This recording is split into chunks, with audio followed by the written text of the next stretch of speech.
Okay, tonight we're going to talk about being good versus being right. I want to introduce this topic with 3 illustrations. I hope they will serve to make the basic idea intuitive. Otherwise, I'm afraid it will sound so strange that you won't be able to relate to it at all. I think about 100 years ago, maybe it's older than that, a certain argument was presented in favor of an open free market, open raw capitalism. And the argument was a moral argument. It went like this. If you allow people to buy whatever they want, pay whatever price they want to pay for it, and you allow other people, or all the same people anyway, to create whatever they want, people can be totally self-interested, totally selfish, and yet society will be well served.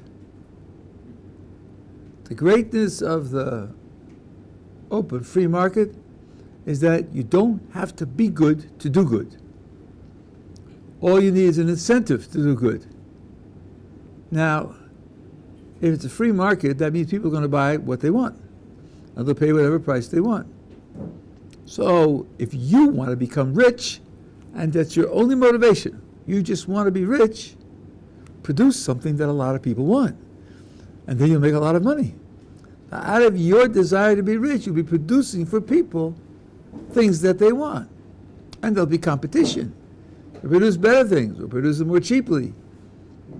So the system of the free market converts purely selfish motivation into beneficial action. Now the question I would have you consider is whether that's an ideal state of affairs. There are critiques that say it doesn't work. Okay, leave them aside.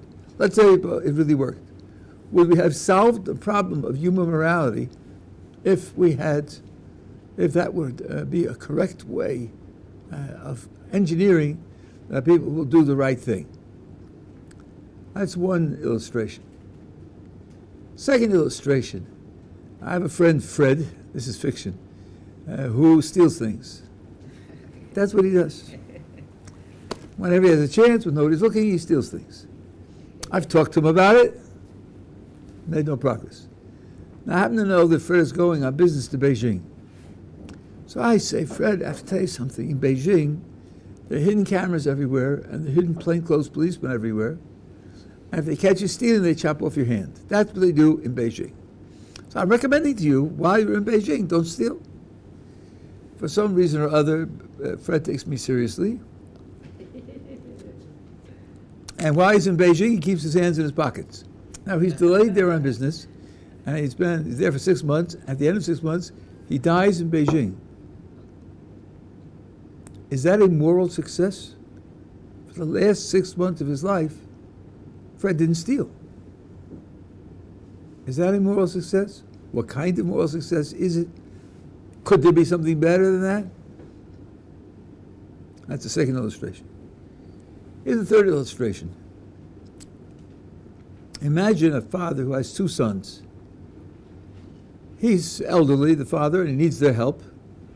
They are very dedicated. You can call them at 2:30 in the morning, and they will jump out of bed and run to his side with smiles and with dedication. They serve their father equally, and he's thrilled and grateful for the fact that they serve him in that way. On his deathbed, he learns that although the 2 sons served him equally well, their motivations for serving him were different. One child received the father's parenting and his dedication to the children and his help for the children and love for the children, and developed love for his father, and he therefore is thrilled with the opportunity to do something for his father.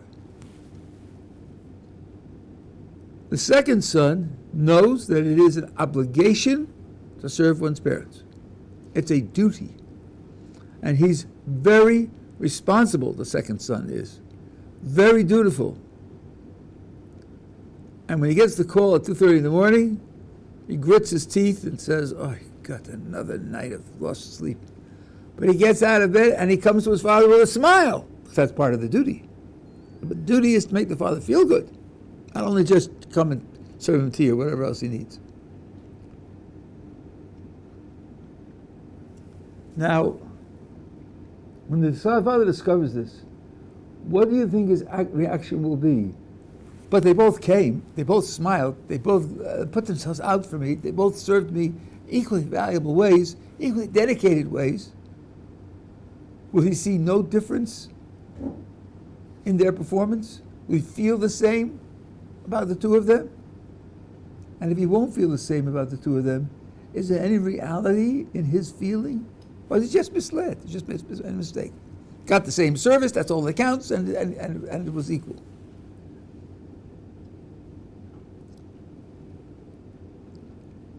I hope that when you think about these cases, you think, well, even if the capitalist system worked to produce good behavior, but if these people are totally selfish, there's something missing. Something missing in them as people. Something valuable is absent for these people. Same with Fred. If he stops stealing only because he's afraid of punishment, if he doesn't realize there's something wrong with stealing, then there's something wrong with Fred. There's some part of reality which seems to be accessible to others, which he's out of touch with. He lives an impoverished existence because he's not in touch with that aspect of the real world. In the third case, I think the father will be surprised and distressed about the second son. Why didn't he develop love for me the way the first son did? I treated him the same. The first son's reaction shows that the way I treated him in love, with love, is something which normally would generate love in response. The second son who doesn't have that love, who serves his father only out of obedience and duty and obligation, responsibility, is missing a feature of life. He lives a loveless life. There's something tragic about that, something terribly impoverished about that. I want to illustrate this a little bit further with an application of a certain Jewish rule, very common practical Jewish rule, which may seem to be at first sight in contradiction to what we feel about the brothers, and yet there's something very deep about the way it's being expressed. We have a rule in Jewish law that l'fum tzara agra, the more effort you have to expend in order to serve God, the more credit you get, more reward you get.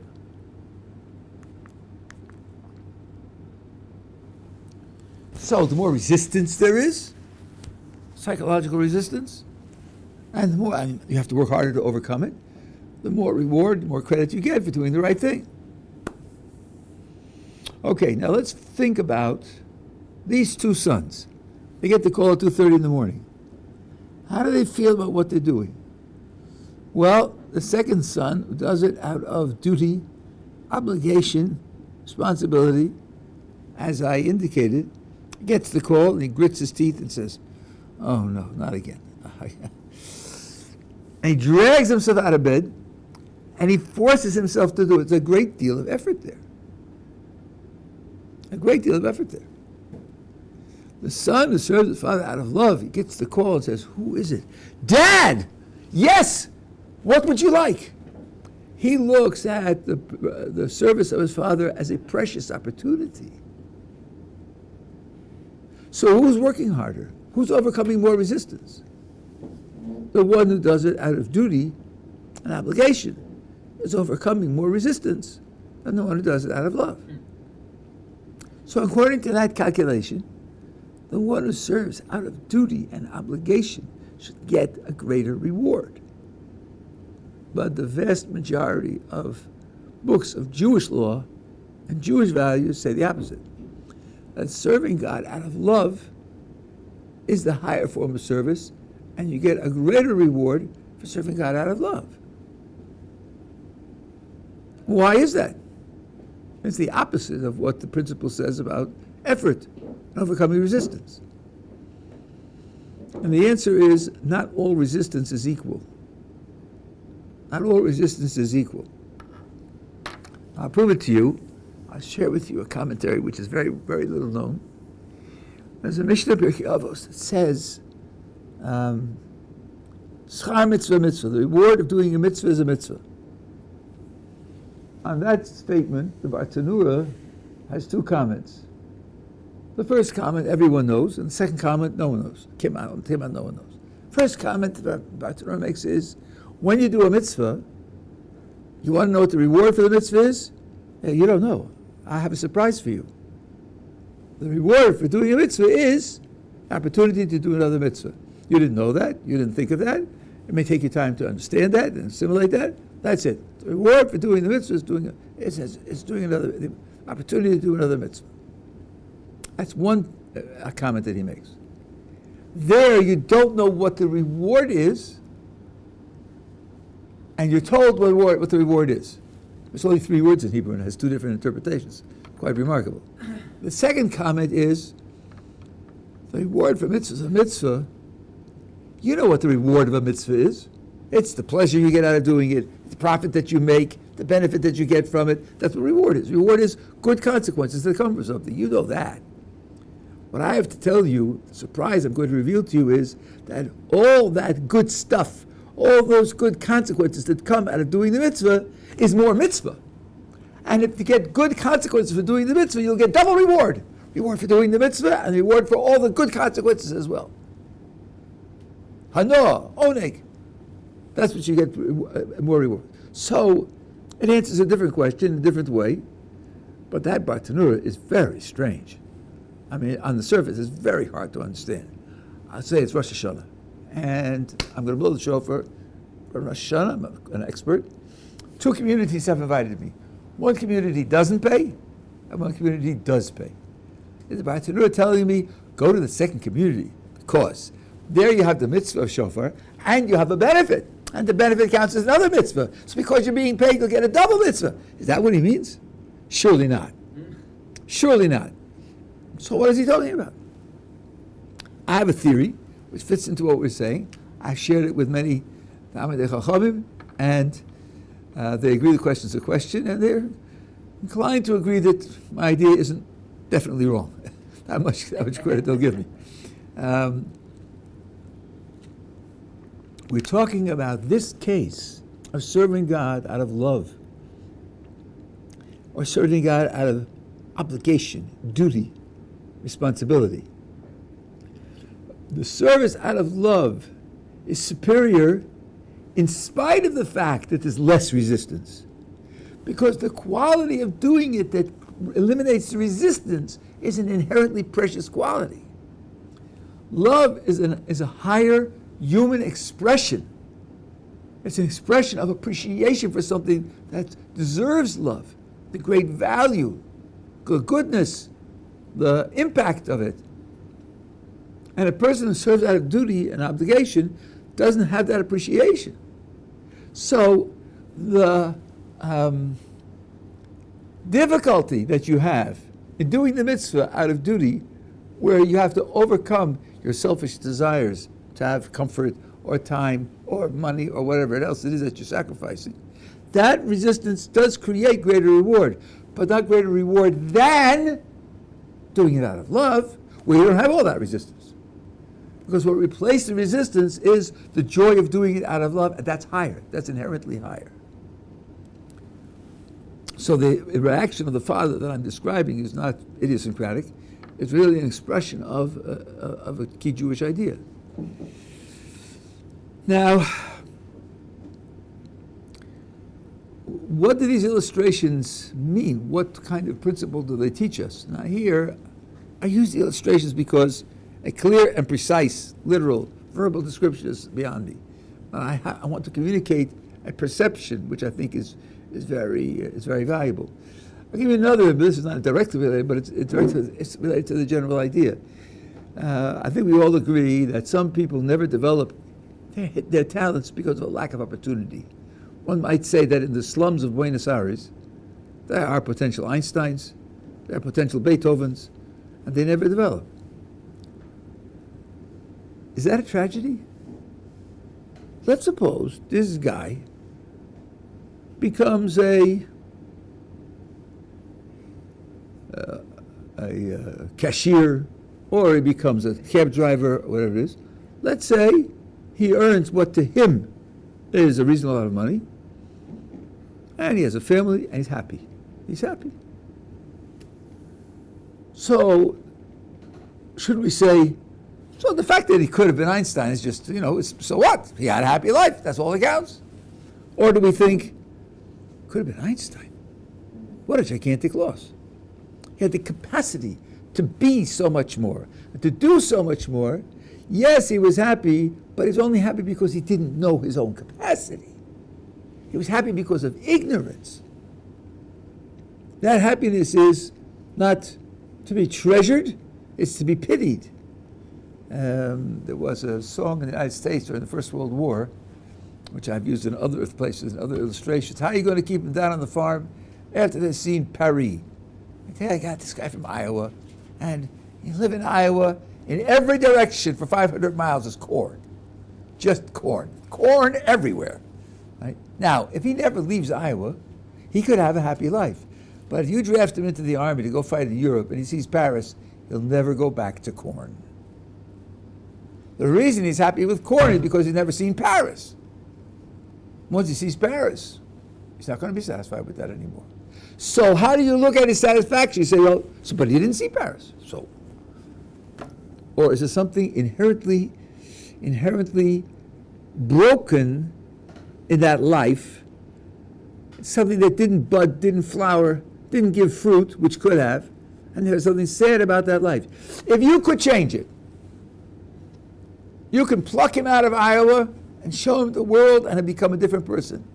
Would there be any motivation for doing that? Or would you say, but look, if I don't touch him, he'll be happy with Iowa, so why bother? I think most of us feel there's something tragic about being satisfied with what you have only because you don't know what other opportunities there were, or what other options there were for you, other possibilities there were for you. Something broken and unsatisfactory.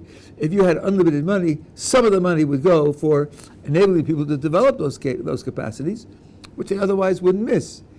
Dissatisfaction is not the only marker of something wrong with a life. Dissatisfaction is not the only marker of something wrong with a life.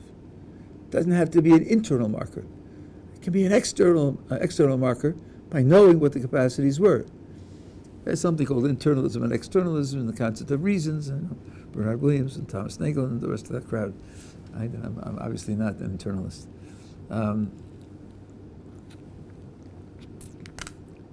So now, let's try to apply this to morality. What about the person who does all the right things, but not for the right reasons? Fred, who doesn't steal because he doesn't want to get hurt, doesn't appreciate that it's wrong to steal. Someone who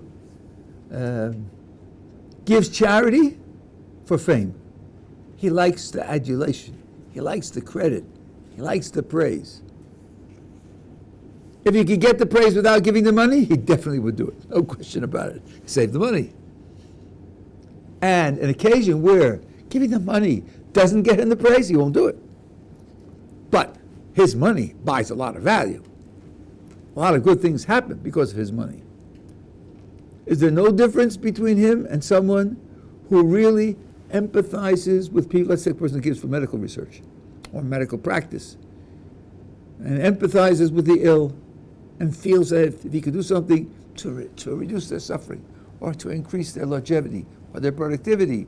It was something that he would want to do out of love for them and caring for them.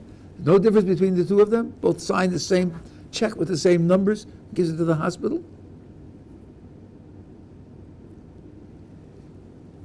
The Jewish position certainly is, it's not enough to do good.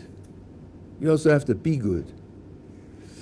In ancient ethics, there was a whole place for this. It was called virtue. Study of virtue, what virtue is, how it's applied.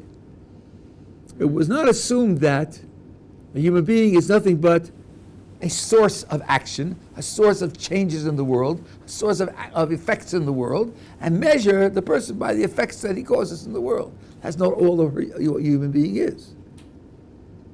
Success of a human life is also internal.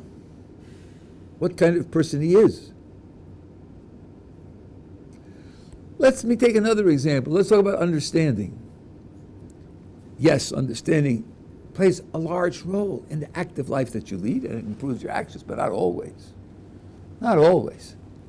When they came to understand what makes the stars shine, when they first understood it, it had no practical application. And if it never had any practical application, we never built the cheap fusion reactors to get unlimited cheap energy, still, a world in which human beings know what makes the stars shine is better than a world in which human beings don't know what makes stars shine, especially since they have a mind that could know it. They have a brain that can grasp it. Maybe things about our world that our mind can't grasp, but this can be grasped, assuming the contemporary theory is correct. You know, when in the 1930s, when it became this clear through more powerful telescopes that some of the dots in the sky are not stars. Some of the dots in the sky are galaxies. That one dot has in it 100 million suns. So all of a sudden, the universe became much, much bigger. And people were talking about the fact that we are a tiny speck and we count for nothing in the mass energy fluctuations of the universe. We count for absolutely nothing. And people talked about how meaningless human life was and how insignificant we are. They asked Bertrand Russell, how do you feel about these discoveries? And he said, I don't feel belittled by the galaxies because I know them and they don't know me. You're going to measure my value, my significance, my importance by my physical size? That's how you're going to measure it? A star is a ball of gas. Thanks a lot. Started off as hydrogen. Other things were made by nuclear fusion. So what? The quality of knowledge, which may very well be unique to the human species, is something that makes us infinitely more important than a ball of gas. So with these intuitions, what you want is a human being who is aware of and in touch with as much of the real world as possible, and in particular, the higher the value, the more in touch he should be, the more he should understand and identify with it. That makes his life a more valuable life. Now let me add one more illustration of this idea, and I'll try to draw some consequences. Rabbi Dessler, in trying to explain exactly why and how we don't know what the world to come is like,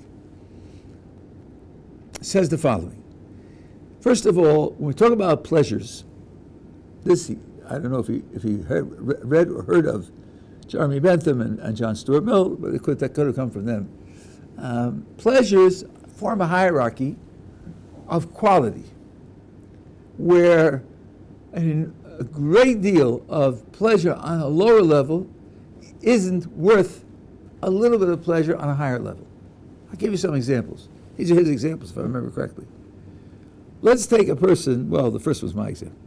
Let's take a person who's traveling in southern Italy in August. It's hot. It's humid. It's very, very uncomfortable. And he knows that he would be much more comfortable if he took off his clothes. There are people who tell you, I'm just a little clever animal. I only believe that we're all animals. Darwin was right. And all I care about is physical pleasure.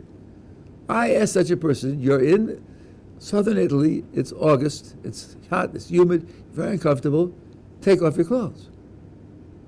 Most people would not. Why not? You're just an animal, and you just care about physical pleasures. You're in physical distress. Why not? Because people are going to look at me in a certain way, and I don't want to be regarded that way. In other words, my honor, my dignity, my reputation is going to be disturbed by it.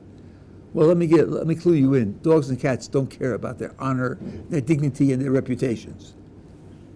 So you're not the animal that you thought you were. I have a friend who was trapped on a plane. He had to make a short flight, hour and a half, and it was a propeller plane. And he developed a tremendous need to urinate. And he was in agony. He didn't consider finding a bottle of Coke, emptying out the Coke and urinating. Why not? You're in physical agony. Why not relieve your agony? Because it was in public and people will talk.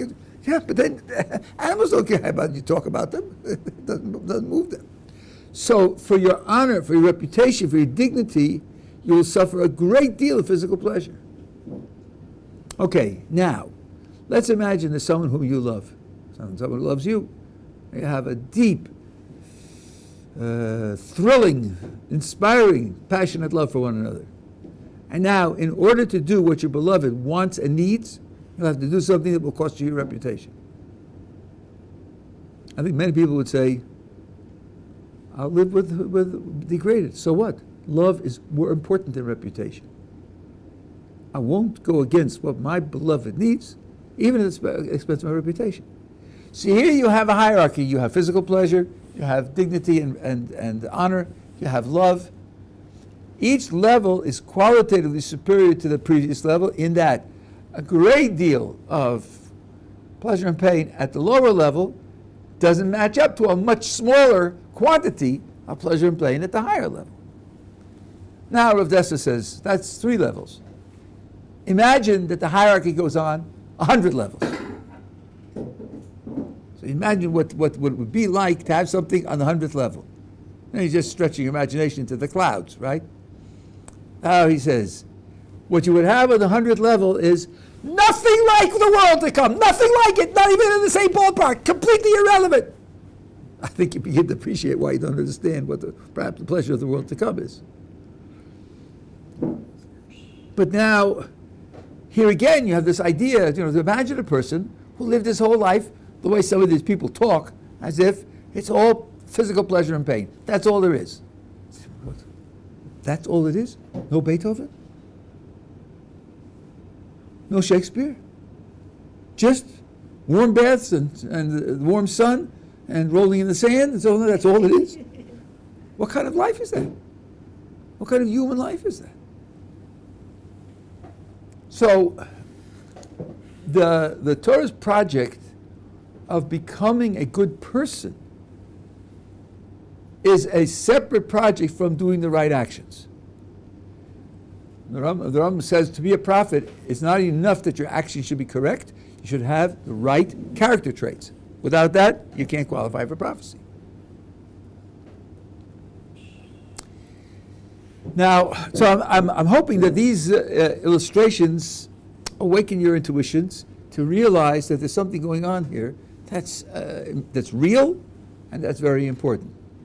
Now, the source of this in Jewish terms is a mitzvah of becoming godlike.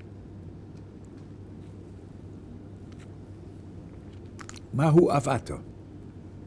Just as he is merciful, so you too shall be merciful. Just as he is gracious, so you too shall be gracious. Other sources say, just as he is holy, so you too shall be holy. The Rambam quotes that.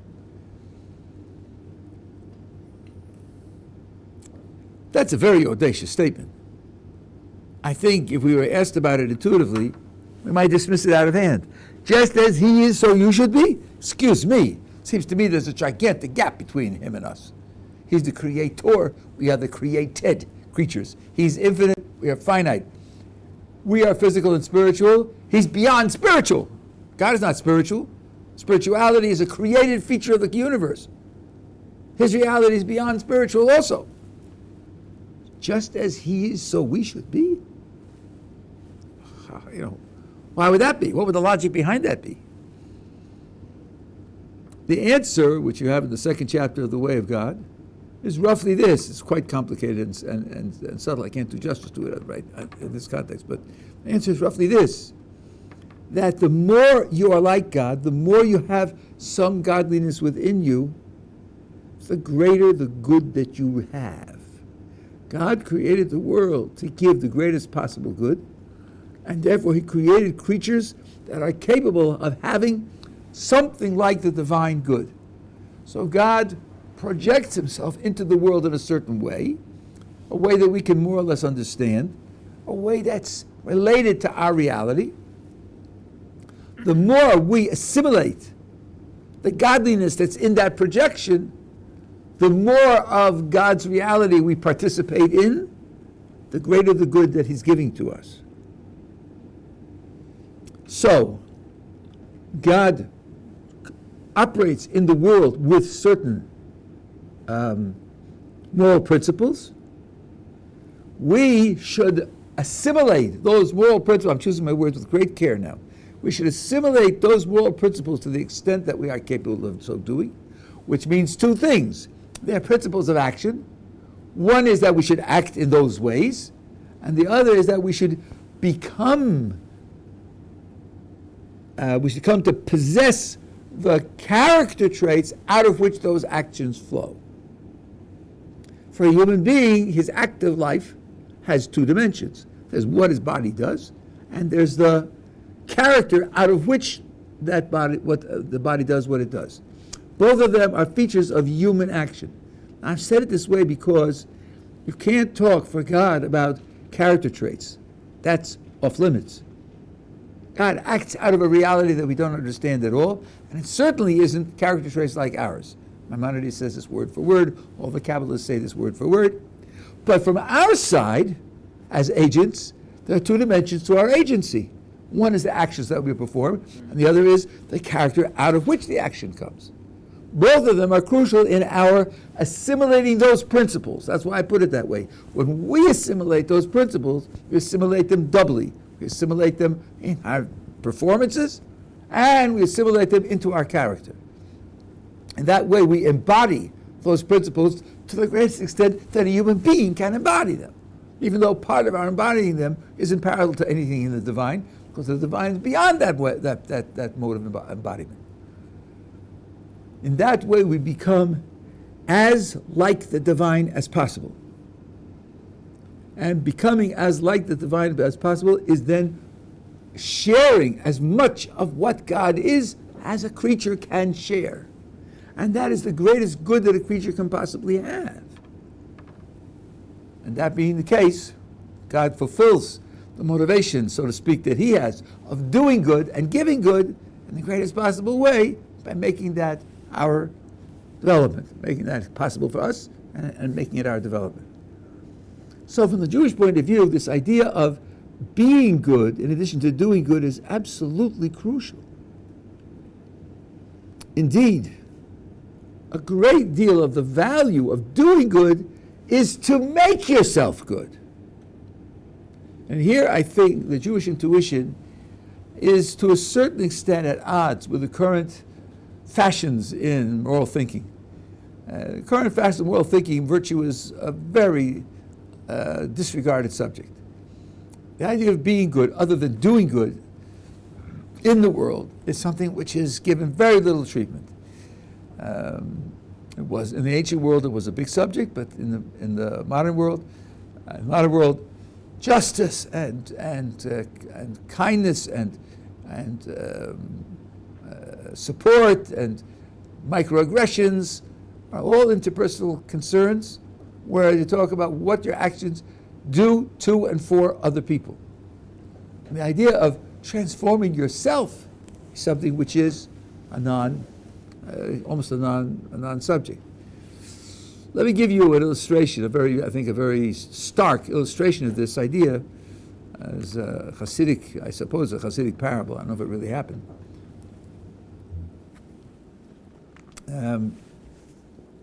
A man comes into the Hasidic Rebbe. He says to him, I was dying, and I promised that if I would recover, that I would give 400 rubles to charity. I did recover, so here's the 400 rubles. I'm giving it to you, to the Rebbe, to distribute to charity. Puts the rubles on the desk and walks out. Next person comes in and says, I'm here because my daughter needs to get married, and we have a shidduch for her, a match, but I need 400 rubles to be able to marry off my daughter. Rabbi says, he just put 400 rubles on the table, and he needs exactly 400 rubles. I'm just a turnstile here, I'm just a shliach. He hands him the 400 rubles and says, go marry your daughter. 2 minutes later, he calls in his private secretary, his Rabbi, says, go out, catch him, bring him back. Brings him back, put the money on the table, puts the money on the table, go outside and wait. And he sits outside for 2 hours, after which the Rebbe calls him back in and says, okay, take the money and marry off your daughter. Okay, he's relieved and he's happy, he leaves. The Rabbi says, what happened? First he gave him the money, then he took it back, he waited 2 hours, he gave it to him again. What happened? The Rebbe said, I gave him the money, and I thought to myself, let's see, 400 rubles to one person. There's an alternative. Give 20 packages of 20. What about the diminishing utility of money, right? The marginal utility of money, which some economists say isn't true, but okay. Right? $100 to Bill Gates has less value than $100 to me because I have less money. So if you give the money to poorer people, you get more value out of the money. Okay, so I don't know if the Rebbe went through the economic calculation. He said, I had this second thought, and then I said to myself, one of these thoughts comes from the Yeshivat Ohr, from the good inclination, and one comes from the evil inclination. I have to figure out which is which. Oh, gee, neither thought was invested in AT&T and reap the profits. Both of them are giving it away. He said one came from the good side, one came from the bad side. Fine. So the Rabbi said to him, how did you figure it out? And he said, I'll tell you how. Because the second thought came to me as follows. Don't give all the money to one person. Don't give all the money to one person. Give it to 20 people. Any thought that starts with, that's based on, that's rooted in don't give is a wrong thought. In other words, the criterion here is wholly internal. It's not a question of the economics.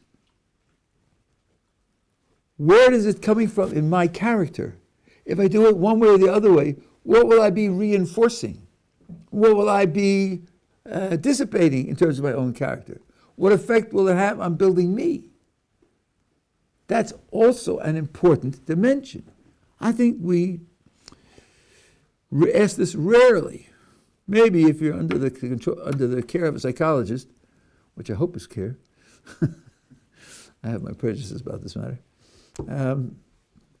Then you'll be taught a little bit to analyze, what's happening to you, what the actions do to you.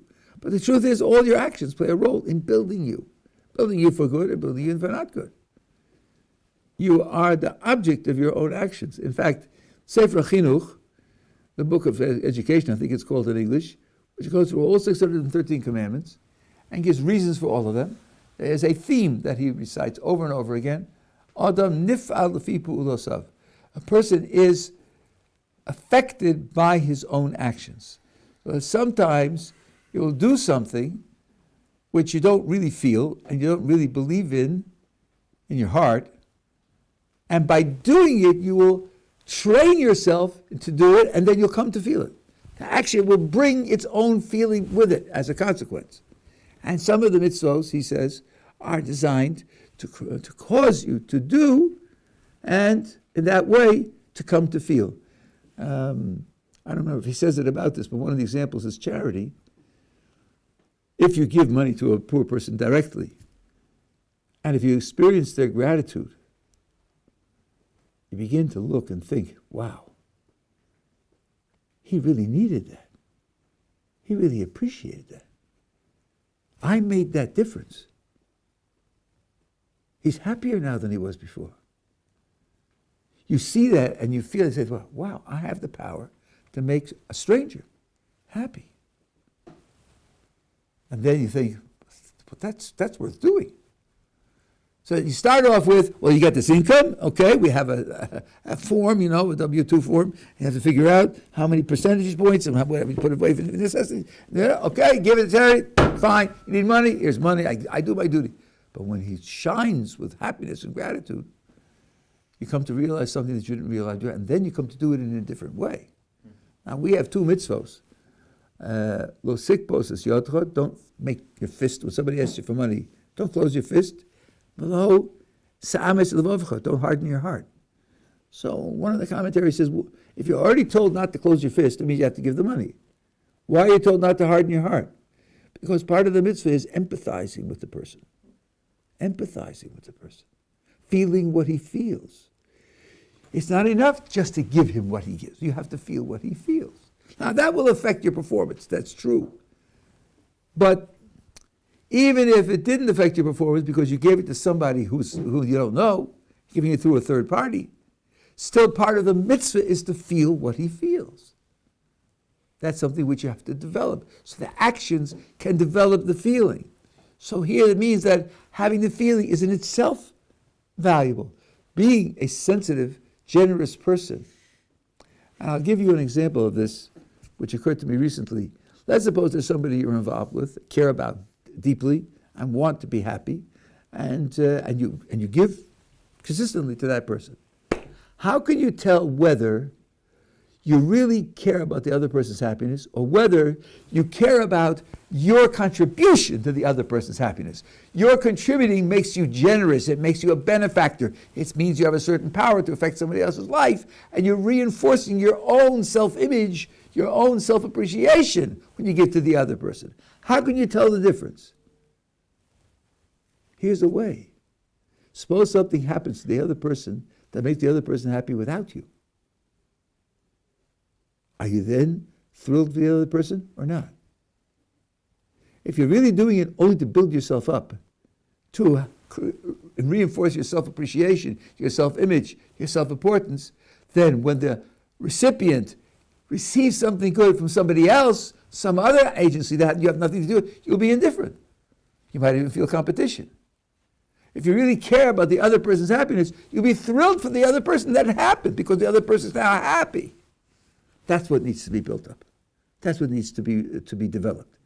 This is a human capacity that is, if you don't possess these human capacities, you're not fully human. You haven't developed, and we would say, you haven't developed your godlikeness to its maximum. Yeah.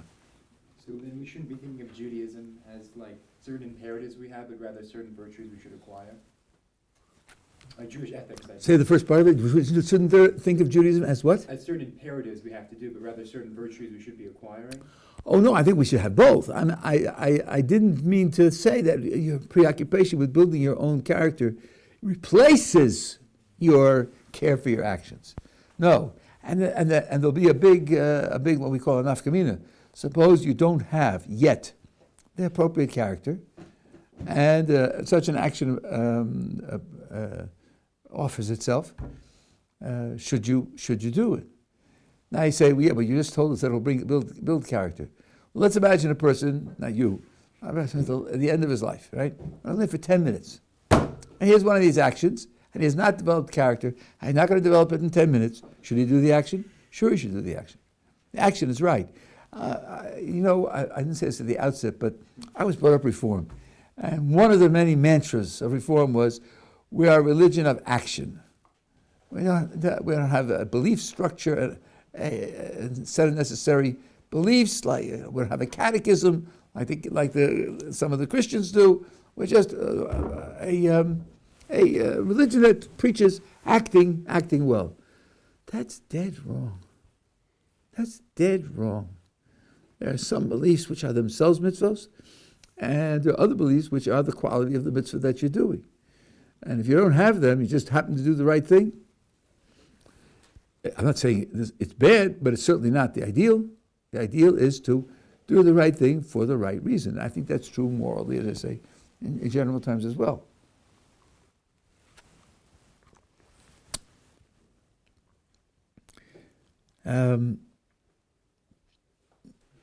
Maybe a related idea. Rabbi Meisman wrote a book about Jewish women and Jewish law many years ago. And in it, he drew a very fascinating contrast between Jewish heroism and lahavdil Greek heroism. The way it's presented. Greek heroism is all public. In the Greek plays, there's something called the chorus, and they are observers to everything that's happening, and they're giving speaking parts which register what the impression that's made, and how the public regards the event, and so forth and so on. So, for example, an event in Greek mythology, which is very parallel to one of the things that we have in Havdil and Sefer Bereshis. Agamemnon wants to sail with his fleet to go on a military mission, and the wind's blowing the wrong direction day after day. And he consults the oracle. The oracle says that you have to sacrifice your daughter. I think her name was Iphigenia. Sacrifice her, and then the things will change. The wind will change. So it's a question of a father sacrificing his child in order for the winds to change, to go off to war and everything else. And so you, as a Jew, you hear, hey, what about Abraham sacrificing Isaac? Yeah, that's what you hear. Okay, and then he does sacrifice her in the end. Right? But it's public. The whole army is there. The chorus is speaking for the public, how they understand the dynamics of the discussion, debate, and the temptation, all the rest of it. Abraham and Isaac, there's nobody there but them. Even the two servants they brought are left at the bottom of the mountain, and they go to the mountain all alone. It's a father sacrificing a child, but there's nobody there. It's not public. It's not social. It's individual. Same thing's true with the high priest on Yom Kippur. The apex of the service is presenting the incense in the Holy of Holies, utterly alone. The Torah actually says, no one shall be there with him. So it's totally isolated. So there is an element of heroism, of ultimate giving oneself over to the divine, which in its very self is not socially acted out. Now, of course, we have verses that recorded, but he didn't know it was going to be written down. All he knew was that that's what God wanted, and that's the way he wanted it done. So the idea, again, of building the self, building character, is something which is independent of the right actions that flow from it, and it comes from Ahu Afato. And we are to be divine, have assimilate the divine into ourselves as much as we are capable of doing. I'm going to end with an illustration from this week's Parsha. The Torah says in this week's Parsha that when you're living in the land of Israel and you're a farmer and you have a productive farm, the first fruits should be taken up to the temple and be given to the Kohen. And the Torah uses the phrase, you should give them to the Kohen who will be in your days. To which the alert reader says, what alternative is there? Go to a Kohen is not in my days? Why bother saying that? And then the reader who knows a little bit will say, hey, didn't we hear that before, a couple of weeks ago? Go to the judge who'll be in your days? And he says, yes, you did. You did hear that a couple of years ago. And the Sforno points out that there's a reason for the judge. Because you could say, listen, if I had lived the times of Rashi or the times of the Gaon of Vilna, I would trust my fortune to him, my life to him. I would go to him, whatever judgment he would give, definitely would accept with no question. But today, our leaders today, they just don't measure up. They can't compete. And I can't trust them in the same way. I can't rely on them in the same way. No, you go to the judge in your days. He's chosen by God. It's not an accident that he's there. He's the one who should serve you. Fine. That's good for a judge. But with respect to the Kohen, you're going to bring the basket of fruit, and you're going to do a little dance, and then a trufa, and you're going to leave, he's going to eat it. What's the big deal about that? So it says like this. In it, you make a declaration. You say to the Kohen, I have come to bring this fruit before Hashem, your God. The commentators ask, Hashem, your God? Why not Hashem, our God? Surely he and the Kohen share the same God. So the answer that the Swarm at least hints at is this.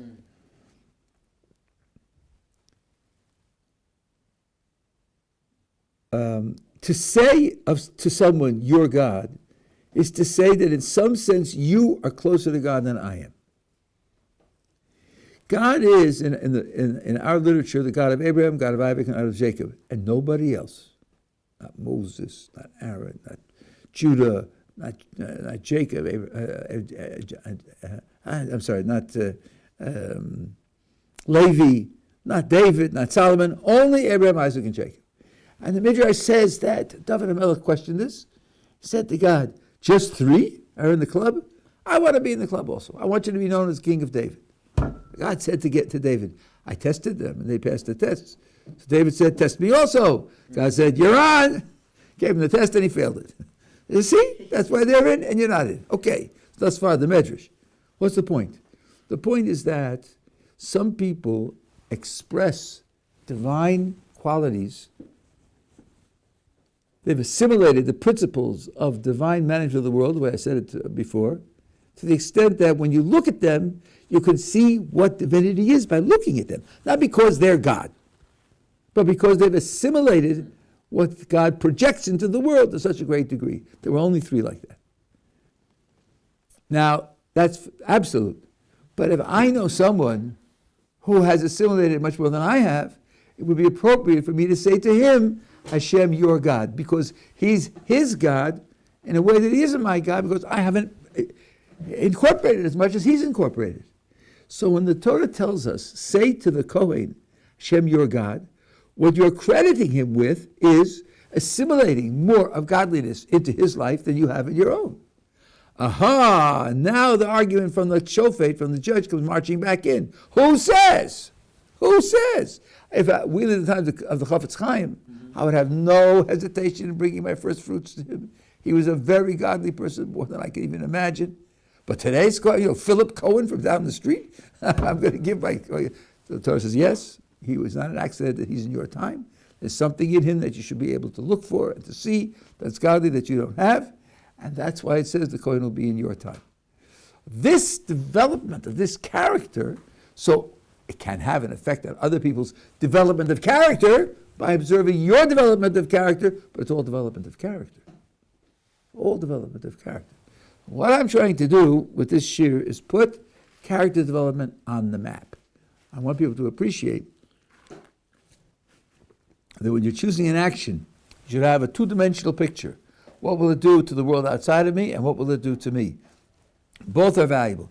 And when there's a conflict, it's not obvious what you should do. It's a question you should ask a Rav, exactly which way it should take precedence. There was, I will end with this.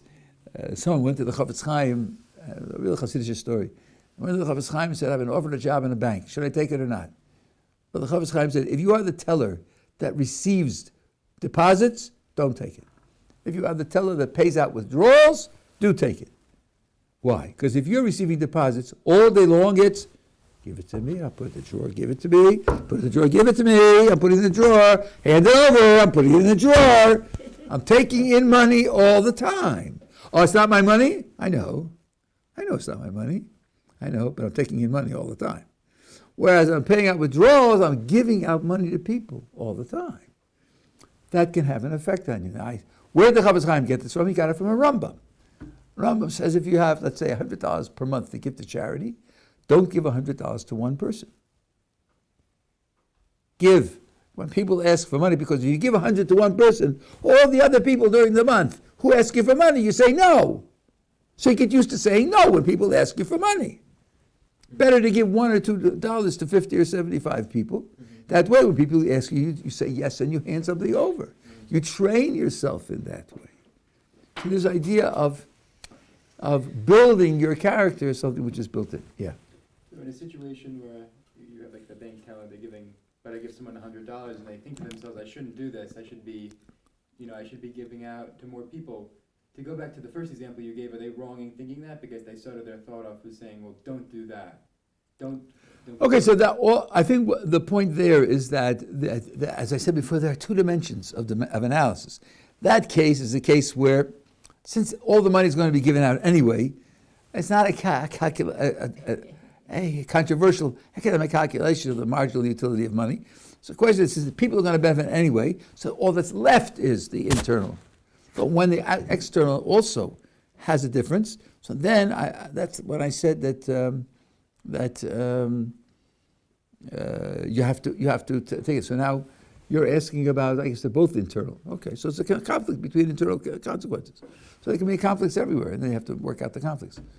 But it's not a matter of principle there, because either way, giving out one after another is going to be good, and the don't, you have to work on overcoming the negative aspect of the don't, right? Okay.